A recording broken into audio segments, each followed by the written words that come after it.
আসসালামু আলাইকুম। আশা করি আপনারা সবাই ভালো আছেন। ETABS বাংলা টিউটোরিয়ালের গত পর্বে আমরা স্টোরি ডিসপ্লেসমেন্ট ব্যবহার করে একটা এক্সেল শীটের সাহায্যে স্টোরি ড্রিফট চেক করেছিলাম। আর আজকের এই পর্বে আমরা চেক করব ড্রিফট রেশিও। ETABS সফটওয়্যারে যেটা ড্রিফট নামে প্রকাশ করা হয় সেটা অ্যাকচুয়ালি ড্রিফট না, সেটা হচ্ছে ড্রিফট রেশিও। কোনো একটা স্টোরির ড্রিফটকে তার হাইট দ্বারা ভাগ করলে আমরা ড্রিফট রেশিও পাই। ড্রিফট রেশিও চেক সম্পর্কে বিস্তারিত জানতে হলে আর দেরি না করে চলুন আমরা চলে যাই আমাদের মূল পর্বে।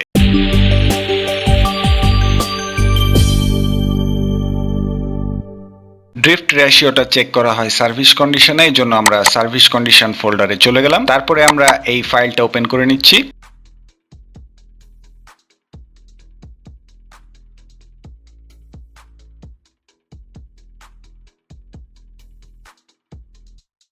ড্রিফট রেশিও পেতে হলে অবশ্যই আপনাকে আপনার বিল্ডিংটা রান অ্যানালাইসিস করতে হবে। এজন্য আমরা এই রান অ্যানালাইসিস আইকনে ক্লিক করে দিলাম।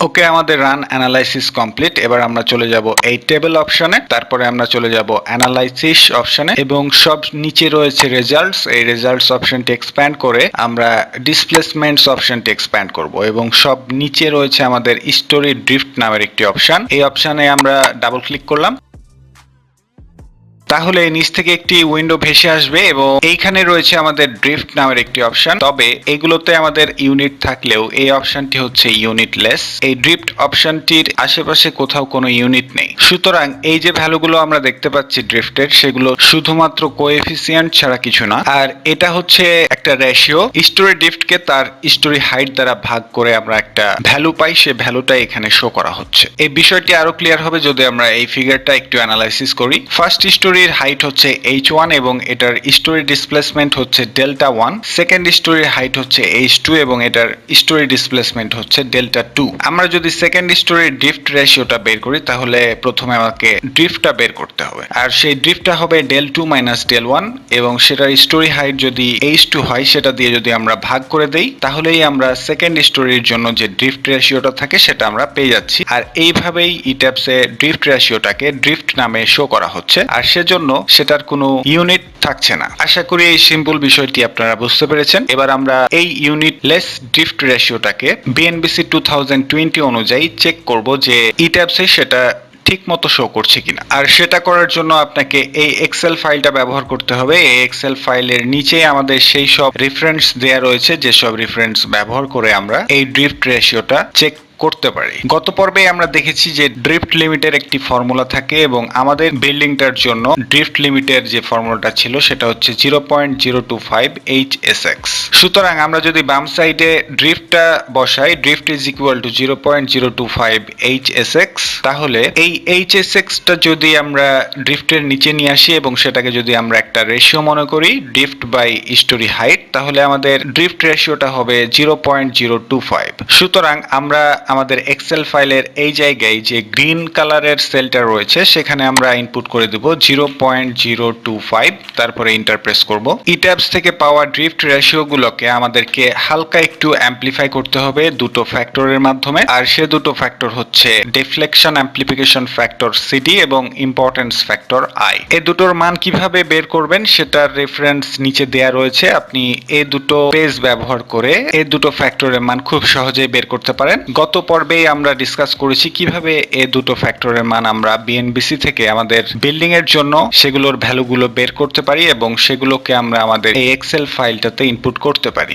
আমাদের বিল্ডিং এর ডিফ্লেকশন অ্যামপ্লিফিকেশন ফ্যাক্টর CD এর ভ্যালুটা ছিল 5.5, সেটা আমি এখানে ইনপুট করে দিয়ে এন্টার প্রেস করলাম এবং সেই সাথে আমাদের ইম্পর্টেন্স ফ্যাক্টর I এর ভ্যালুটা ছিল 1, আমরা 1 ইনপুট করে এন্টার প্রেস করলাম। ওকে, আমাদের যত ধরনের ইনপুট দেওয়ার দরকার ছিল আমরা সেগুলো কমপ্লিট করে ফেলেছি। আমাদের শুধু শুধুমাত্র এখন একটি ভ্যালুর মানি প্রয়োজন, সেটা হচ্ছে ETABS থেকে পাওয়া ড্রিফট রেশিওর ভ্যালু। সেগুলো আমাদের অ্যালাউয়েবল ড্রিফট রেশিওর মধ্যে আছে কিনা সেটা এখন আমরা চেক করব। সব বাম সাইডের হিস্টোরি কলামে যে হিস্টোরি নেমগুলো রয়েছে সেগুলো কিভাবে কপি করে এখানে পেস্ট করতে হয় সেটা আমরা গত পর্বে দেখেছি, সুতরাং আজকে আমরা নতুন করে দেখছি না, আমরা চলে যাচ্ছি ETABS ফাইলটাতে। এট ফার্স্ট আমরা আর্থকুয়েক এক্সলোডের এক্স ডিরেকশনে কি ধরনের ড্রিফট রেশিও পাওয়া যায় সেগুলো বের করব। এজন্য আমরা এখানে রাইট ক্লিক করলাম এবং এইখানে রয়েছে আমাদের EX ড্রিফট, সেটা চুজ করে আমরা বাইরে ক্লিক করলাম। তারপর আমরা আমাদের ডিরেকশনটা চুজ করব, আমরা রাইট বাটন ক্লিক করে আমরা ম্যাক্সিমাম ড্রিফট এক্সটা চুজ করে আমরা বাইরে ক্লিক করলেই